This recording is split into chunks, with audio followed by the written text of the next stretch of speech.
Hey guys, Thomas from Team Sakurasso here, coming at you with another 5 cards I have in your trade binder for April. Now you guys killed it on the last 5 cards I have in your trade binder. Not only was there a bunch of likes, and comments, all that, but all 5 cards either went up in price or got bought out. I think 4 got bought out and 1 just went up in price quite a bit, which I'm like, wow. Hopefully they got those deals because if they did, they made a whole bunch of cash. I've never hit 5 out of 5 within like 2 weeks, right? Maybe I've hit all 5 because one card goes up like 3 months later or 4 months later, but never with that quick haste. So I find that really awesome. So hopefully you guys will also act fast on these 5 cards I have in your trade binder because these will go up without a doubt. Now, before we begin this video, I just want to give a huge shout out to my editor Miju. She's a great woman.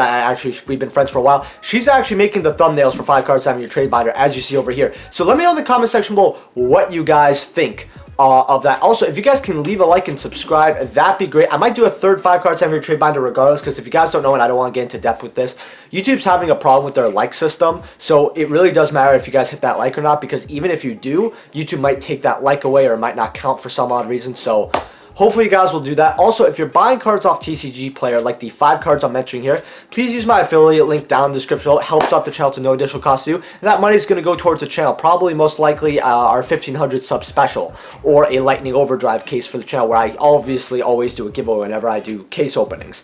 So hopefully you guys will do that and consider being a YouTube channel member as well. Now, we are going to get right into it. So the first card I have here is actually another tin promo, and this is the Black Rose Dragon from the 2008 tin promo. Now, the reason why I'm mentioning this is because I talked to you guys about Red Dragon Archfiend, and it basically skyrocketed out of the moon because it's a very old promo. It's a high rarity to get from one of the signer dragons, and it's from a tin that's very hard to get. However, Black Rose is kind of similar, but it kind of ups Red Dragon Archfiend because Black Rose is a fan favorite because of Akiza.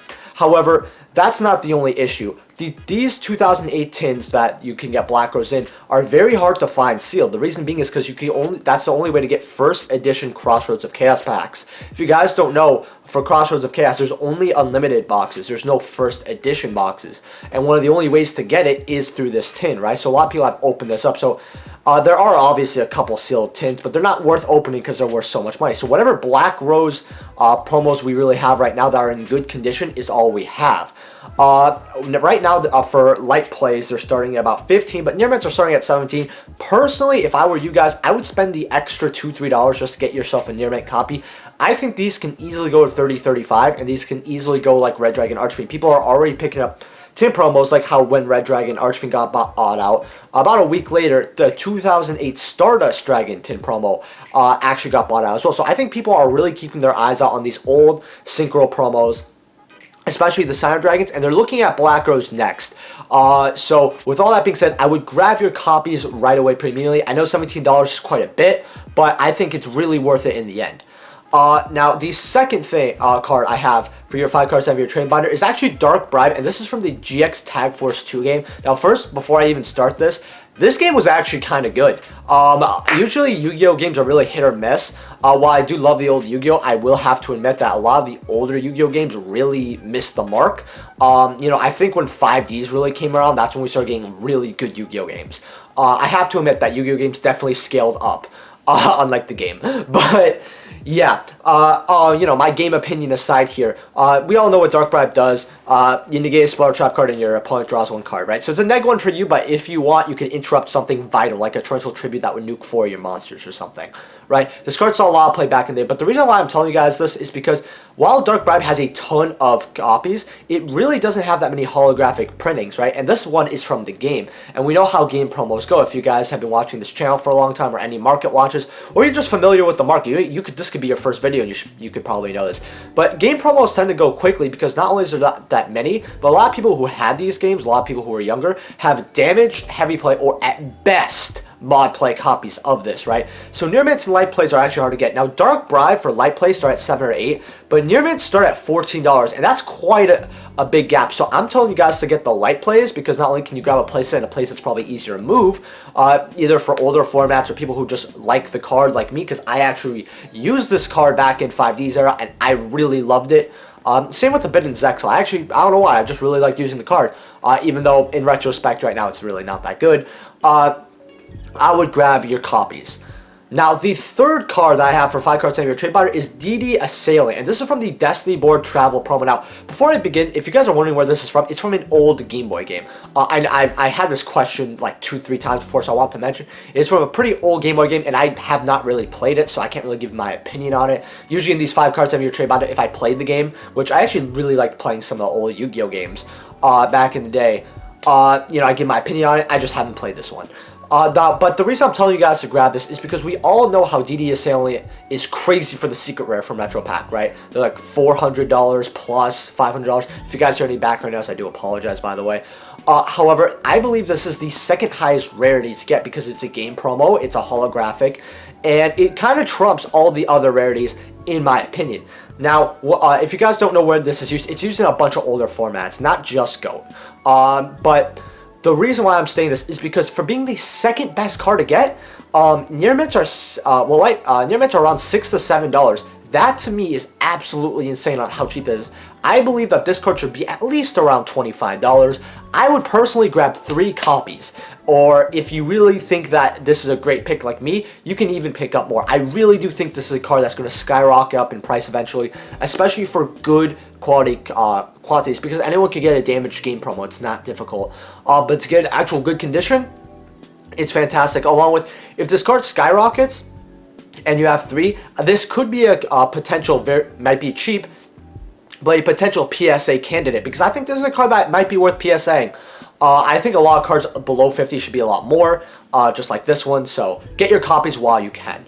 Now, the fourth card I have here is number 52, Crab King. Now, you guys are probably wondering why I'm telling you guys to pick this up, especially when it's at the ridiculous price it is. Well, if you've been checking up on Crab King, because after buyouts, I like to track cards and actually see where they land, this card is now about $5 for a near mint. $4 to $5, quickly going up to $6. Now, the reason why I'm telling you guys to grab this card is for 2 reasons. Now, the first one is this card got bought out to $100, $75, and people actually bought this at, big prices, right? And there's not really a reason to buy this card per se, although it's not a bad card. If you guys don't know what it does, I'll actually read the effect.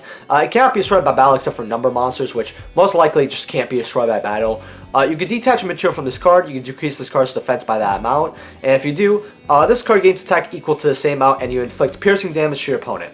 The changes last till the end phase, and then at the end phase, you could change this to face-up defense position. So you can kind of get over anything and then switch back to defense, be a big wall. It's actually quite a good rank 4, in my opinion. And you might be able to use it for Zeus if you want to. But the reason why I'm saying to pick this up is because now that it's $4 to $6 again, cards that get bought out will get rebought out again, right? History repeats itself. So I can see this card going up $20, $30. Along with, this card isn't the easiest to get, having only another secret rare in Wing Raiders, and this being a promo from the manga. So I think a lot of people who bought this card out still have their copies, and a lot of vendors listed their copies at something very reasonable. I think this card can easily go up. I would personally grab a copy. You don't have to go crazy for a placer or so.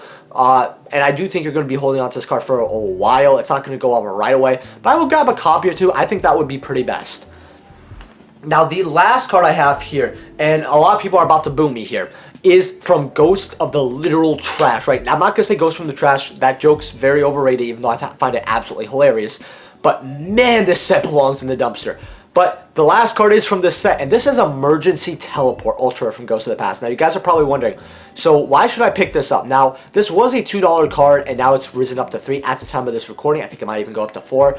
Now, this card, Emergency Teleport, doesn't have that many printings, especially many printings that people like. It has the Ultra and Ulti from Duelist Genesis, has the Premium Gold Rare, which people don't like, but even that went up to $13 because this card hasn't got a reprint in a while. We have the Ultra from Ring Raiders, and I believe we have one other copy, but Ghost of the Past reprinted this card, and every copy that was like $12+ kind of went down. Now, the reason why I'm telling you guys to get this is because this $2 to $3 card can easily, and I mean easily, go up to about $8, $9 again, right? We've seen this with Emergency Teleport. They'll go down when they get a reprint, and then they go right back up because this card isn't all that accessible. I think this is probably the most accessible Emergency Teleport since Premium Gold, but that's because, Psychics didn't really do anything. So even if there was a shortage back then, not only with the set of Premium Gold kind of, stopping that, but people don't want to play Gold Rare. People aren't playing Psychics to begin with. Now that people are, like Virtual World, all that, I would grab this card right away. I think this card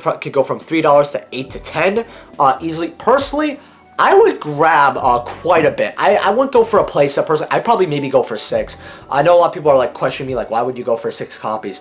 Well, this card is going to go up regardless, right? This is probably one of the safest picks on this market watch that will go up. So I would really grab a lot of your copies. Now, like usual, if you guys can leave a like and subscribe, that would be great. And remember, if you're buying any of these 5 cards, you know, off TCG Player, please use my affiliate link down in the description below. Helps out the channel to no additional cost too. And I actually want to give a thank you to TCG Player for letting me have an affiliate link. I really do appreciate it. Really helps out my channel with openings, all that, and you know, I appreciate it. So let me know in the comment section below, what are your 5 cards, the best 5 cards from this 5 card time trade buy. What's your favorite? What are you picking up? And I'll see you guys in the next video. Peace.